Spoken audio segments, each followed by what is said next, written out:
ਦੋਸਤੋ ਅੱਜ मैं ਤੁਹਾਡੇ ਨਾਲ ਇੱਕ ਕਿਸਾਨ ਐਜੀਟੇਸ਼ਨ ਨੂੰ ਲੈ ਕੇ ਇੱਕ ਬਹੁਤ ਅਹਿਮ ਸੁਝਾਅ ਕਹਿ ਲਓ, ਇੱਕ ਹੱਲ ਕਹਿ ਲਓ, ਉਹਦੇ ਬਾਰੇ ਚਰਚਾ ਕਰਨਾ ਚਾਹੁੰਦਾ।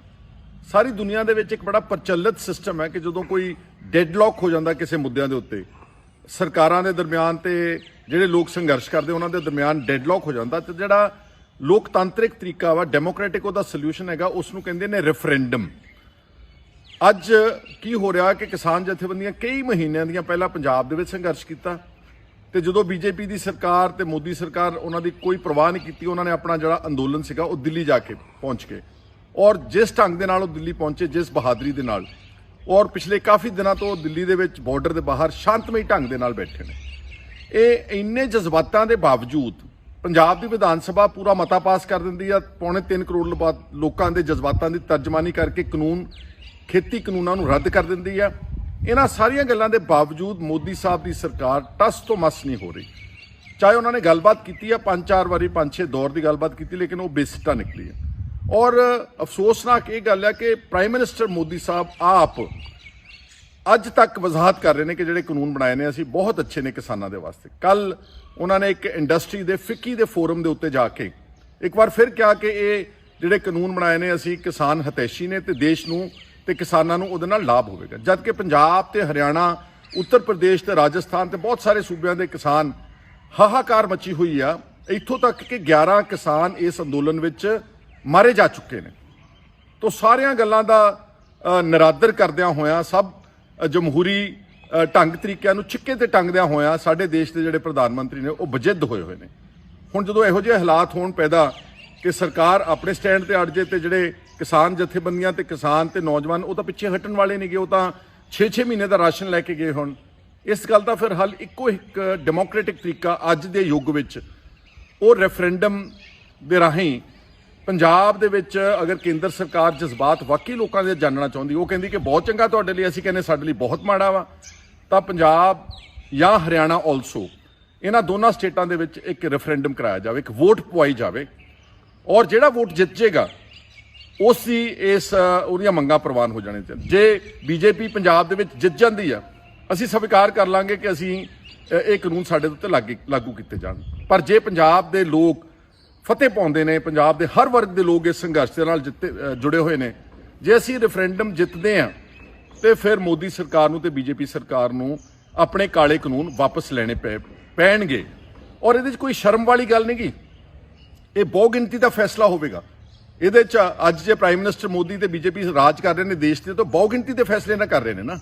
ਸੋ ਡੈਮੋਕ੍ਰੇਸੀ ਦਾ ਮੁੱਢਲਾ ਅਸੂਲ ਹੈ ਕਿ ਜੋ ਲੋਕ ਚਾਹੁੰਦੇ ਨੇ ਸਰਕਾਰਾਂ ਨੂੰ ਉਸ ਅਨੁਕੂਲ ਕੰਮ ਕਰਨਾ ਚਾਹੀਦਾ। ਪਰ ਅੱਜ ਸਾਡੀ ਸਰਕਾਰ ਇੱਕ ਅਨਡੈਮੋਕ੍ਰੈਟਿਕ ਤਰੀਕੇ ਨਾਲ ਕੰਮ ਕਰ ਰਹੀ ਹੈ। ਫੌਜ, ਪੈਰਾਮਿਲਟਰੀ ਫੋਰਸਸ ਤੇ ਸਾਨੂੰ ਡਰਾ ਰਹੀ ਹੈ, ਧਮਕਾ ਰਹੀ ਹੈ। ਪਰ ਮੇਰਾ ਖਿਆਲ ਹੈ ਕਿ ਸਾਰੀ ਦੁਨੀਆ 'ਚ ਜਿਹੜੇ ਵਸਦੇ ਨੇ ਲੋਕ ਜਾਣਦੇ ਨੇ ਕਿ ਪੰਜਾਬੀਆਂ ਦਾ ਤੇ ਸਿੱਖਾਂ ਦਾ ਬੜਾ ਗੌਰਵਮਈ ਇਤਿਹਾਸ ਹੈ। ਇਹ ਇੱਦਾਂ ਨਾ ਤਾਂ ਝੁਕਣ ਵਾਲੇ ਨੇ ਤੇ ਨਾ ਹੀ ਡਰਨ ਵਾਲੇ ਨੇ। ਸੋ ਇਸ ਦਾ ਬੜਾ ਅੱਛਾ ਹੱਲ ਇੱਕ ਡੈਮੋਕ੍ਰੈਟਿਕ ਤਰੀਕਾ ਵਾ ਕਿ ਅਸੀਂ ਰੈਫਰੈਂਡਮ ਰਾਹੀਂ ਇਸ ਮਸਲੇ ਦਾ ਹੱਲ ਕੱਢ ਲਈਏ। ਔਰ ਰੈਫਰੈਂਡਮ ਭਾਰਤ ਵਿੱਚ ਤੇ ਵਿਦੇਸ਼ਾਂ ਵਿੱਚ ਬਹੁਤ ਪ੍ਰਚਲਿਤ ਸਿਸਟਮ ਹੈ। ਜਿਹੜੇ ਲੋਕ ਆਪਣੇ ਹੀ ਪੰਜਾਬੀ ਭਰਾ ਭੈਣ ਸਾਰੇ ਅੱਛੀ ਤਰ੍ਹਾਂ ਜਾਣਦੇ ਨੇ ਕਿ ਜਿਹੜੀ ਕਿਊਬਿਕ ਸਟੇਟ ਹੈ ਕੈਨੇਡਾ ਦੀ, ਉੱਥੇ 3 ਵਾਰ ਰੈਫਰੈਂਡਮ ਹੋ ਚੁੱਕਾ ਵਾ। 3 ਵਾਰ। ਜਿਹੜੇ ਫ੍ਰੈਂਚ ਡੋਮੀਨੇਟਡ ਏਰੀਆ ਸੀ, ਜਿਹੜੀ ਫ੍ਰੈਂਚ ਡੋਮੀਨੇਟਡ ਪੀਪਲ ਆ, ਉਹ ਆਜ਼ਾਦ ਦੇਸ਼ ਚਾਹੁੰਦੇ ਸੀ ਕੈਨੇਡਾ ਤੋਂ ਬਾਅਦ, ਜਿਹੜਾ ਕਿਊਬਿਕ ਸਟੇਟ ਆ। ਪਰ 3 ਵਾਰੀ ਉਹ ਬਹੁਤ ਥੋੜੀ ਜਿਹੀ ਮਾਤਰਾ ਦੇ ਨਾਲ ਜਿਹੜੇ ਆਜ਼ਾਦੀ ਮੰਗਦੇ ਸੀ, ਜਿਹੜੀ ਫ੍ਰੈਂਚ ਇੰਡੀਪੈਂਡੈਂਟ ਕੰਟਰੀ ਮੰਗਦੇ ਸੀਗੇ, ਉਹ ਹਾਰ ਜਾਂਦੇ ਰਹੇ। ਤੇ ਜਦੋਂ ਇੱਕ ਜਾਇਜ਼ ਢੰਗ ਦੇ ਨਾਲ, ਇੱਕ ਲੋਕਤੰਤਰਿਕ ਤਰੀਕੇ ਦੇ ਨਾਲ ਕੋਈ ਵੋਟ ਪੈਂਦੀ ਆ ਤੇ ਉਹਦੇ ਚੋਂ ਇੱਕ ਪੱਖ ਜਿੱਤਦੀ ਹੈ, ਇੱਕ ਪੱਖ ਹਾਰਦੀ ਆ, ਤੇ ਉਹ ਜਿਹੜੇ ਹਾਰਨ ਵਾਲੇ ਉਹਨਾਂ ਨੇ ਸਵੀਕਾਰ ਕਰ ਲਿਆ ਕਿ ਸਾਡੇ ਚੋਂ ਬਹੁਤ ਗਿਣਤੀ ਹਲੇ ਵੀ ਕੈਨੇਡਾ ਦਾ ਹਿੱਸਾ ਬਣ ਕੇ ਰਹਿਣਾ ਚਾਹੁੰਦੇ। So therefore it's perfectly all right. Catalonia Spain ਦੇ ਵਿੱਚ ਹੁਣੇ ਬਹੁਤ ਵੱਡੇ ਪੱਧਰ ਦੇ ਉੱਤੇ ਬਗਾਵਤ ਉੱਠੀ, ਉੱਥੇ ਵੀ ਰੈਫਰੈਂਡਮ ਜਿਹੜਾ ਹੈ ਕਰਾਇਆ ਗਿਆ। ਔਰ ਵੈਸੇ ਵੀ ਸਾਰੀ ਦੁਨੀਆ ਦੇ ਵਿੱਚ ਇੱਕ ਬਹੁਤ ਪੀਸਫੁਲ ਤਰੀਕੇ ਨਾਲ, ਸ਼ਾਂਤਮਈ ਢੰਗ ਦੇ ਨਾਲ ਰੈਫਰੈਂਡਮ ਰਾਹੀਂ ਮੁੱਦਿਆਂ ਨੂੰ ਸੈਟਲ ਕੀਤਾ ਜਾ ਸਕਦਾ। ਪਹਿਲਾਂ ਕਿਸੇ ਜ਼ਮਾਨੇ ਜਦੋਂ ਡੈਮੋਕ੍ਰੇਸੀ ਨਹੀਂ ਸੀਗੀ ਤਾਂ ਉਦੋਂ ਜ਼ੋਰ ਅਜਮਾਈ ਹੁੰਦੀ ਸੀਗੀ, ਕਤਲੋਗਾਰਤ ਹੁੰਦੀ ਸੀਗੀ ਤੇ ਖੂਨ ਖਰਾਬਾ ਹੁੰਦਾ ਸੀਗਾ। ਪਰ ਹੁਣ ਸਾਡੇ ਕੋਲ ਡੈਮੋਕ੍ਰੇਸੀ ਵਿੱਚ ਇੱਕ ਵਾਜਬ ਤਰੀਕਾ ਹੈ। ਇਸ ਲਈ ਮੇਰੀ ਇਹ ਕੇਂਦਰ ਸਰਕਾਰ ਨੂੰ ਅਪੀਲ ਕਹਿ ਲਓ ਜਾਂ ਉਹਨਾਂ ਨੂੰ ਚੁਣੌਤੀ ਕਹਿ ਲਓ ਕਿ ਜੇ ਤੁਸੀਂ ਵਾਕਈ ਕਹਿੰਦੇ ਹੋ ਕਿ ਸਾਡੇ ਜਿਹੜੇ ਬਣਾਏ ਹੋਏ ਕਾਨੂੰਨ ਬਹੁਤ ਚੰਗੇ ਨੇ ਪੰਜਾਬ ਦੇ ਵਾਸਤੇ, ਕਿਸਾਨਾਂ ਲਈ, ਤੁਸੀਂ ਰੈਫਰੈਂਡਮ ਕਰਾ ਲਓ, ਪੰਜਾਬ ਦੇ ਵਿੱਚ ਵੋਟ ਪਵਾ ਲਓ। ਜਿਹੜੀ ਧਿਰ ਜਿੱਤ ਜਾਵੇਗੀ ਉਹਦੀ ਮੰਗ ਨੂੰ ਤੁਸੀਂ ਸਵੀਕਾਰ ਕਰ ਲਿਓ। ਔਰ ਇਸ ਤੋਂ ਪਹਿਲਾਂ ਮੈਂ ਕਾਫੀ ਵਾਰੀ ਕਹਿ ਚੁੱਕਾ ਵਾਂ ਕਿ ਜਿਹੜੇ ਪਾਰਲੀਮੈਂਟ ਲਾਜ਼ ਬਣਾਉਂਦੀ ਆ ਉਹ ਬੇਸਿਕਲੀ ਉਹਨਾਂ ਦਾ ਮਕਸਦ ਤਾਂ ਇਹੀ ਹੁੰਦਾ ਨਾ ਕਿ ਉਹ ਸਾਡੇ ਦੇਸ਼ ਦੇ ਹਿੱਤ ਵਿੱਚ ਬਣਨ।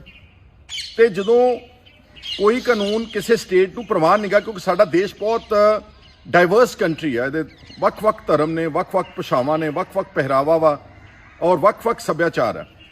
ਅੱਜ ਤੋਂ ਪਹਿਲਾਂ ਆਰਟੀਕਲ 370 ਜੰਮੂ ਕਸ਼ਮੀਰ ਨੂੰ ਇੱਕ ਗਾਰੰਟੀ ਦਿੰਦਾ ਸੀਗਾ ਕਿ ਜਿਹੜੇ ਵੀ ਕਾਨੂੰਨ ਉਹਨਾਂ ਨੂੰ ਨਹੀਂ ਸੀ ਪਸੰਦ ਉਹ ਜੰਮੂ ਕਸ਼ਮੀਰ ਦੇ ਵਿੱਚ ਲੋਕ ਸਭਾ ਵੱਲੋਂ ਬਣਾਏ, ਪਾਰਲੀਮੈਂਟ ਵੱਲੋਂ ਪਾਸ ਕੀਤੇ ਗਏ ਕਾਨੂੰਨ ਉਹਨਾਂ ਤੇ ਲਾਗੂ ਨਹੀਂ ਸੀ ਕੀਤੇ ਜਾਂਦੇ। ਔਰ ਆਰਟੀਕਲ 371 ਕਨਸਟੀਟਿਊਸ਼ਨ ਦਾ ਕਲੌਜ਼ A ਤੋਂ ਲੈ ਕੇ ਕਲੌਜ਼ I ਤੱਕ ਅੱਜ ਵੀ 10 ਸਟੇਟਸ ਜਿਹੜੀਆਂ ਨੇ, ਮਹਾਰਾਸ਼ਟਰ ਸਮੇਤ, ਮੋਦੀ ਸਾਹਿਬ ਦੀ ਆਪਣੀ ਸਟੇਟ ਗੁਜਰਾਤ ਸਮੇਤ, ਔਰ ਗੋਆ ਤੇ ਨਾਰਥ ਈਸਟ ਦੀਆਂ ਕੁਝ ਸਟੇਟਾਂ ਦੇ ਨਾਲ ਆਰਟੀਕਲ 371 ਉਹਨਾਂ ਸਟੇਟਸ ਨੂੰ ਕੁਝ ਕੇਂਦਰੀ ਕਾਨੂੰਨਾਂ ਤੋਂ ਬਚਾਉਂਦਾ ਵਾ। ਇਸ ਕਰਕੇ ਕੋਈ ਇਹ ਥੋੜ੍ਹਾ ਹੈ ਕਿ ਜੇ ਪਾਰਲੀਮੈਂਟ ਨੇ ਕੋਈ ਫੈਸਲਾ ਕਰਤਾ ਤੇ ਉਹ ਪੱਥਰ ਤੇ ਲਕੀਰ ਬਣ ਗਈ ਹੈ। ਅੱਜ ਜੇ ਬੀਜੇਪੀ ਚਾਹਵੇ ਆਰਟੀਕਲ 371 ਦਾ ਹਵਾਲਾ ਦੇ ਕੇ ਕਨਸਟੀਟਿਊਸ਼ਨ ਦਾ, ਤੇ ਉਹ ਪੰਜਾਬ ਨੂੰ ਤੇ ਹਰਿਆਣੇ ਨੂੰ ਤੇ ਜਿਹੜੀਆਂ ਐਜੀਟੇਟਿੰਗ ਸਟੇਟਸ ਆ ਉਹਨਾਂ ਨੂੰ ਇਸ ਕਾਨੂੰਨ ਤੋਂ ਬਾਹਰ ਰਹਿਣ ਦੇਣ, ਤੇ ਬਾਕੀ ਸਾਰੇ ਦੇਸ਼ ਵਿੱਚ ਜਿਹੜੀਆਂ ਸਟੇਟਸ ਕਹਿੰਦੀਆਂ ਨੇ ਕਿ ਸਾਡੇ ਲਈ ਕਾਨੂੰਨ ਬਹੁਤ ਅੱਛਾ, ਉੱਥੇ ਲਾਗੂ ਕਰ ਦਿਓ। ਨਾਲੇ ਸਾਨੂੰ ਅਗਲੇ 2-3-4 ਸਾਲਾਂ ਵਿੱਚ ਪਤਾ ਲੱਗ ਜਾਏਗਾ ਕਿ ਇਹ ਜਿਹੜਾ ਪ੍ਰਾਈਵੇਟਾਈਜੇਸ਼ਨ ਦਾ ਮਾਡਲ ਹੈ, ਕਾਰਪੋਰੇਟ ਘਰਾਣਿਆਂ ਦੇ ਨਾਲ ਮਿਲ ਕੇ ਤੁਸੀਂ ਕੰਟਰੈਕਟ ਫਾਰਮਿੰਗ ਦੇਣਾ ਚਾਹੁੰਦੇ ਹੋ, APMC ਨੂੰ ਅਬੋਲਿਸ਼ ਕਰਨਾ ਚਾਹੁੰਦੇ ਹੋ, ਐਸੈਂਸ਼ੀਅਲ ਕਮੋਡਿਟੀਜ਼ ਨੂੰ ਅਬੋਲਿਸ਼ ਕਰਕੇ ਸਟਾਕਿੰਗ ਜਿੱਦਾਂ ਸਾਈਲੋਜ਼ ਬਣਾ ਕੇ ਬਹੁਤ ਵੱਡੇ ਜਿਹੜੇ ਕਾਰਪੋਰੇਟ ਘਰਾਣੇ ਨੇ, ਅੰਬਾਨੀ ਤੇ ਅਡਾਨੀ, ਉਹ ਕਿਸੇ ਵੀ ਚੀਜ਼ ਨੂੰ ਬਹੁਤ ਵੱਡੀ ਮਾਤਰਾ ਵਿੱਚ ਇਕੱਠਾ ਕਰਕੇ ਵੇਚ ਸਕਦੇ ਨੇ। ਨਾਲੇ ਸਾਨੂੰ ਪਤਾ ਲੱਗ ਜਾਊਗਾ ਕਿ ਇਹਦਾ ਇਕਨੋਮਿਕ ਆਊਟਪੁੱਟ ਤੇ ਇਕਨੋਮਿਕ ਇੰਪੈਕਟ ਕੀ ਹੈ। ਇਸ ਕਰਕੇ ਮੈਂ ਦੁਬਾਰਾ ਮੇਰੀ ਕੇਂਦਰ ਸਰਕਾਰ ਨੂੰ ਔਰ ਆਪਣੇ ਆਗੂਆਂ ਨੂੰ ਵੀ ਜਿਹੜੇ BKU ਦੇ ਸਾਡੇ ਸਤਿਕਾਰਯੋਗ ਆਗੂ ਜਿਹੜੇ ਮੂਵਮੈਂਟ ਨੂੰ ਲੀਡ ਕਰ ਰਹੇ ਨੇ, ਮੇਰੀ ਉਹਨਾਂ ਨੂੰ ਵੀ ਇੱਕ ਰਾਏ ਹੈ ਕਿ ਤੁਸੀਂ ਜਿਹੜੀਆਂ ਟਾਕਸ ਕਰਦੇ ਹੋ ਉਹਦੇ ਵਿੱਚ ਇੱਕ ਪੁਆਇੰਟ ਇਹ ਵੀ ਰੱਖ ਦਿਓ ਕਿ ਇਹ ਸਾਰੀ ਗੱਲ ਦਾ ਪਰਮਾਨੈਂਟ ਪੀਸਫੁਲ ਸੋਲੂਸ਼ਨ ਜਿਹੜਾ ਉਹ ਰੈਫਰੈਂਡਮ ਰਾਹੀਂ ਲੱਭਿਆ ਜਾਵੇ। ਔਰ ਮੈਨੂੰ ਪੂਰਨ ਆਸ ਆ ਕਿ BJP ਦੀ ਸਰਕਾਰ ਜਿਹੜੀ ਉਹ ਇਹਦਾ ਜਵਾਬ ਹੀ ਨਹੀਂ ਦੇ ਸਕੇਗੀ। ਉਹਨਾਂ ਨੂੰ ਪਤਾ ਵਾ ਕਿ ਜੇ ਅਸੀਂ ਪੰਜਾਬ ਦੇ ਵਿੱਚ ਅੱਜ ਵੋਟ ਪਵਾਉਣੇ ਆ ਤਾਂ ਸਾਡੀ ਬਹੁਤ ਬੁਰੀ ਤਰ੍ਹਾਂ ਨਾਲ ਹਾਰ ਹੋਵੇਗੀ। ਉਹਨਾਂ ਕੋਲ ਕੋਈ ਇਸ ਗੱਲ ਦਾ ਜਵਾਬ ਨਹੀਂ ਹੋਵੇਗਾ ਤੇ ਉਹਦੇ ਕੋਲ ਕੋਈ ਤਰਕ ਨਹੀਂ ਹੋਵੇਗੀ। ਤਾਂ ਇਸ ਨਾਲ ਕੀ ਹੁੰਦਾ ਵਾ ਕਿ ਇੱਕ ਵਰਲਡ ਵਾਈਡ ਇੱਕ ਪੋਲੀਟੀਕਲ ਆਰਗੂਮੈਂਟ ਉਹਨੂੰ ਬਲ ਮਿਲਦਾ, ਆਪਣੀ ਫਾਰਮਰਸ ਐਜੀਟੇਸ਼ਨ ਨੂੰ ਵਰਲਡ ਵਾਈਡ ਇਹ ਬਲ ਮਿਲੇਗਾ ਜਦ ਸਾਰਾ ਇੰਟਰਨੈਸ਼ਨਲ ਮੀਡੀਆ ਕਹੇਗਾ ਕਿ ਕਿਸਾਨ ਜਥੇਬੰਦੀਆਂ ਨੇ ਇੱਕ ਬਹੁਤ ਪੀਸਫੁਲ ਤਰੀਕੇ ਨਾਲ ਇੱਕ ਪ੍ਰਪੋਜ਼ਲ ਰੱਖ ਦਿੱਤੀ ਆ ਕਿ ਵੋਟ ਪਵਾ ਲਓ ਪੰਜਾਬ ਦੇ ਵਿੱਚ, ਅਸੀਂ ਹਾਰ ਗਏ, ਅਸੀਂ ਸਵੀਕਾਰ ਕਰ ਲਾਂਗੇ। ਇਹਦੇ 'ਚ ਇਸ ਤੋਂ ਬਾਅਦ ਅੱਗੇ ਉਹਨਾਂ ਦੇ ਕੋਲ ਗਵਰਨਮੈਂਟ ਕੋਲ ਕੋਈ ਜਵਾਬ ਕੀ ਕਹਿੰਦੇ ਹੁੰਦੇ ਕਿ ਲੈਜਿਟੀਮੇਟ ਜਾਂ ਲੌਜੀਕਲ ਤਰੀਕੇ ਨਾਲ ਜਵਾਬ ਦੇਣ ਨੂੰ ਉਹਨਾਂ ਦੇ ਕੋਲ ਕੋਈ ਪੁਆਇੰਟ ਬਚੇਗਾ ਨਹੀਂ। ਔਰ ਮੈਂ BJP ਸਰਕਾਰ ਨੂੰ ਕਹਿਣਾ ਚਾਹੁੰਦਾ ਕਿ ਅਗਰ ਤੁਸੀਂ ਕੋਈ ਫੋਰਸ ਦਾ ਇਸਤੇਮਾਲ ਕੀਤਾ, ਕੋਈ ਪੈਰਾਮਿਲਟਰੀ ਫੋਰਸਸ ਲਾ ਕੇ ਉੱਥੋਂ ਧਰਨੇ ਨੂੰ ਚੁੱਕਣ ਦੀ ਕੋਸ਼ਿਸ਼ ਕੀਤੀ, ਉਹਦਾ ਬਹੁਤ ਭਿਆਨਕ ਸਿੱਟੇ ਨਿਕਲਣਗੇ। ਚਲੋ ਜਾਨੀ ਮਾਲੀ ਨੁਕਸਾਨ ਤਾਂ ਹੋਊਗਾ ਹੀ ਉਹਦੇ ਕੋਈ, ਕਿਉਂਕਿ ਇਹ ਬੰਦੇ ਪਿੱਛੇ ਹਟਣ ਵਾਲੇ ਨਹੀਂਗੇ। ਉੱਥੇ ਸਾਡੀਆਂ ਗੁਰੂ ਕੀਆਂ ਲਾਡਲੀਆਂ ਫੌਜਾਂ ਵੀ ਪਹੁੰਚੀਆਂ ਹੋਈਆਂ, ਪਹਿਲਾਂ ਤੁਹਾਨੂੰ ਉਦੋਂ ਉਹਨਾਂ ਦੇ ਉੱਤੋਂ ਦੀ ਲੰਘ ਕੇ ਜਾਣਾ ਪਵੇਗਾ, ਖੂਨ ਖਰਾਬਾ ਹੋਵੇਗਾ।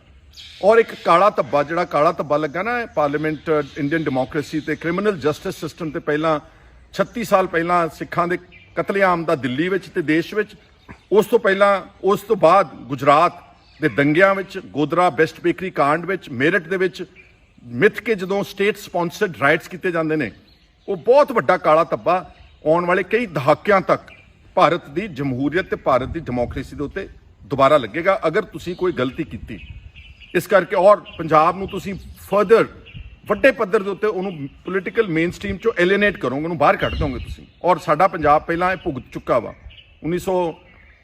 80 ਦੇ ਦਹਾਕੇ ਦੇ ਵਿੱਚ ਤੇ ਐਮਰਜੈਂਸੀ ਤੋਂ ਬਾਅਦ ਜੋ ਪੰਜਾਬ ਦੇ ਨਾਲ ਡਿਸਕ੍ਰਿਮੀਨੇਸ਼ਨ ਕੀਤੀ ਗਈ, ਜੋ ਵਿਤਕਰਾ ਕੀਤਾ ਗਿਆ ਔਰ ਜੋ ਅਰਸੇ ਤੋਂ ਵਿਤਕਰਾ ਕੀਤਾ ਗਿਆ, ਉਹਦੇ ਬੜੇ ਭਿਆਨਕ ਸਿੱਟੇ ਨਿਕਲੇ ਸੀਗੇ ਔਰ ਬਹੁਤ ਜਾਨਾਂ ਗਈਆਂ, ਇਨੋਸੈਂਟ ਲਾਈਵਸ ਵੀ ਗਈਆਂ, ਸਾਡੇ ਆਪਣੇ ਨੌਜਵਾਨ ਬਹੁਤ ਮਾਰੇ ਗਏ, ਬਹੁਤ ਪੁਲਿਸ ਵਾਲਿਆਂ ਨੇ ਉਹਦੀ ਆੜ ਵਿੱਚ ਜ਼ੁਲਮ ਕੀਤਾ।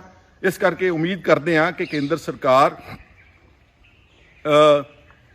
ਫਰਾਖਦਿਲੀ ਦਿਖਾ ਕੇ, ਦੂਰਅੰਦੇਸ਼ੀ ਦਿਖਾ ਕੇ ਤੇ ਸਾਡੀਆਂ ਕਿਸਾਨਾਂ ਦੀਆਂ ਹੱਕੀ ਮੰਗਾਂ ਪ੍ਰਵਾਨ ਕਰੇਗੀ। ਤੇ ਜੇ ਲੱਗਦਾ ਉਹਨਾਂ ਨੂੰ ਸ਼ਰਮ ਆਉਂਦੀ ਹੈ ਕਿ ਸਾਡੀ ਹਾਰ ਹੋਵੇਗੀ ਤਾਂ ਰੈਫਰੈਂਡਮ ਇੱਕ ਬਹੁਤ ਨਿਊਟਰਲ ਰਾਸਤਾ ਵਾ, ਇੱਕ ਸਾਂਝਾ ਰਾਹ ਵਾ। ਔਰ ਫਿਰ ਮੋਦੀ ਸਾਹਿਬ ਤੇ BJP ਵੀ ਕਹਿ ਸਕਣਗੇ ਸਾਰੇ ਦੇਸ਼ ਨੂੰ ਕਿ ਵੀ ਪੰਜਾਬ ਦੇ ਲੋਕਾਂ ਨੇ ਬਹੁ ਗਿਣਤੀ ਵਿੱਚ ਇਹਨਾਂ ਕਾਲੇ ਕਾਨੂੰਨਾਂ ਨੂੰ ਰੱਦ ਕਰਤਾ, ਇਸ ਕਰਕੇ ਅਸੀਂ ਉੱਥੇ ਲਾਗੂ ਨਹੀਂ ਕਰ ਸਕਦੇ। ਇਹ ਉਹਨਾਂ ਦਾ ਇੱਕ ਫੇਸ ਸੇਵਿੰਗ ਵੀ BJP ਦੀ ਹੋਵੇਗੀ। ਸੋ ਉਮੀਦ ਕਰਦਾ ਕਿ ਇਸ ਪੁਆਇੰਟ ਨੂੰ, ਇਸ ਆਰਗੂਮੈਂਟ ਨੂੰ ਆਪਾਂ ਸਾਰੇ ਮਿਲ ਕੇ ਬਿਲਡ ਕਰਾਂਗੇ। ਇਸ ਵੀਡੀਓ ਨੂੰ ਜ਼ਿਆਦਾ ਸ਼ੇਅਰ ਕਰਾਂਗੇ ਤਾਂ ਕਿ ਇਹ ਦਿੱਲੀ ਦੇ ਪਾਵਰ ਕੋਰੀਡੋਰਸ ਵਿੱਚ ਪਹੁੰਚ ਸਕੇ, ਸਾਡੇ ਕਿਸਾਨ ਸਤਿਕਾਰਯੋਗ ਜਥੇਬੰਦੀਆਂ ਦੇ ਕੋਲ ਪਹੁੰਚ ਸਕੇ। ਜਿਹੜੇ ਨੌਜਵਾਨ ਤਬਕੇ ਨੂੰ ਕਰ ਰਹੇ ਨੇ, ਜਿੱਦਾਂ ਸੋਸ਼ਲ ਮੀਡੀਆ ਦੇ ਉੱਤੇ ਅੱਛੇ ਬਿਆਨ ਦਿੰਦੇ ਨੇ ਤੇ ਪਪੂਲਰ ਫੇਸਿਸ ਨੇ, ਮੇਰੀ ਉਹਨਾਂ ਨੂੰ ਵੀ ਅਪੀਲ ਹੈ, ਦੀਪ ਸਿੱਧੂ ਹੁਣਾਂ ਨੂੰ ਅਪੀਲ ਹੈ, ਲੱਖਾ ਸਢਾਣੇ ਨੂੰ ਅਪੀਲ ਹੈ, ਕਿਉਂਕਿ ਉਹ ਨੌਜਵਾਨਾਂ ਨੂੰ ਉੱਥੇ ਬੈਠ ਕੇ ਇੱਕ ਦਿਸ਼ਾ ਤੇ ਇੱਕ ਦੇ ਰਹੇ ਨੇ, ਡਾਇਰੈਕਸ਼ਨ ਦੇ ਰਹੇ ਨੇ, ਜਾਂ ਹੋਰ ਜਿਹੜੇ ਸੋਸ਼ਲ ਮੀਡੀਆ ਦੇ ਉੱਤੇ ਨੌਜਵਾਨ ਪੰਜਾਬ ਨਾਲ ਦਾ ਦੁੱਖ ਤੇ ਦਰਦ ਸਮਝਦੇ ਤੇ ਕਿਸਾਨ ਜਥੇਬੰਦੀਆਂ ਦੇ ਸੰਘਰਸ਼ ਦੇ ਵਿੱਚ ਹਿੱਸਾ ਪਾ ਰਹੇ ਨੇ। ਤੁਸੀਂ ਰੈਫਰੈਂਡਮ ਦੀ ਗੱਲ ਨੂੰ, ਰੈਫਰੈਂਡਮ ਦੀ ਡਿਮਾਂਡ ਨੂੰ ਜ਼ਰੂਰ ਉਠਾਓ। ਮੈਂ ਤੁਹਾਨੂੰ ਦੱਸਣਾ ਚਾਹੁੰਦਾ ਕਿ ਭਾਰਤ ਸਰਕਾਰ ਦੇ ਕੋਲ ਇਹਦਾ ਕੋਈ ਜਵਾਬ ਨਹੀਂ ਹੋਵੇਗਾ। ਉਹ ਸ਼ਰਮਿੰਦੇ ਹੋ ਜਾਣਗੇ, ਸ਼ਰਮਸਾਰ ਹੋ ਜਾਣਗੇ ਤੇ ਉਹਨਾਂ ਨੂੰ ਸਾਡੀਆਂ ਮੰਗਾਂ ਜਿਹੜੀਆਂ ਹੈਗੀਆਂ ਅਲਟੀਮੇਟਲੀ ਮੰਨਣੀਆਂ ਪੈਣਗੀਆਂ ਤੇ ਮੰਨਣੀਆਂ ਪੈਣਗੀਆਂ ਸ਼ਾਂਤਮਈ ਢੰਗ ਦੇ ਨਾਲ। ਸੋ ਇਹ ਮੇਰੇ ਅੱਜ ਦੇ ਵਿਚਾਰ ਸਨ। ਅਗਰ ਠੀਕ ਲੱਗੇ ਤਾਂ ਇਸ ਨੂੰ ਵੱਧ ਤੋਂ ਵੱਧ ਸ਼ੇਅਰ ਕਰਕੇ ਦੂਰ ਤੱਕ ਪਹੁੰਚਾਉਣਾ। ਤੁਹਾਡਾ ਸਾਰਿਆਂ ਦਾ ਬਹੁਤ ਬਹੁਤ ਸ਼ੁਕਰੀਆ। ਸਾਡੀ ਹਮਦਰਦੀ ਆ। ਮੈਂ ਪਿੱਛੇ ਵੀ ਜਾ ਕੇ ਆਇਆ, ਫਿਰ ਜਾਵਾਂਗੇ। ਬਹੁਤ ਜੂਝ ਰਹੇ ਨੇ ਕਿਸਾਨਾਂ ਨੇ ਤੇ ਨੌਜਵਾਨਾਂ ਨੇ ਤੇ ਪੰਜਾਬ ਦੇ ਬਹਾਦਰ ਲੋਕਾਂ ਨੇ ਸਿਰਾ ਹੀ ਲਾਤਾ, ਬਿਲਕੁਲ ਸਿਰਾ ਹੀ ਲਾਤਾ, ਦੱਸਤਾ ਸਾਰੀ ਦੁਨੀਆ ਨੂੰ ਕਿ ਸਾਡਾ ਪੁਰਾਣਾ ਇਤਿਹਾਸ, ਸਾਡਾ ਪਿਛੋਕੜ ਕੀ ਸੀਗਾ। ਸੋ ਉਹਨਾਂ ਨੂੰ ਸਲਾਮ ਤੇ ਸਲੂਟ ਬੈਠੇ ਜਿਹੜੇ ਸਾਡੇ ਨੇ। ਧੰਨਵਾਦ ਤੁਹਾਡਾ ਸਾਰਿਆਂ ਦਾ। ਵਾਹਿਗੁਰੂ ਜੀ ਕਾ ਖਾਲਸਾ, ਵਾਹਿਗੁਰੂ ਜੀ ਕੀ ਫਤਿਹ।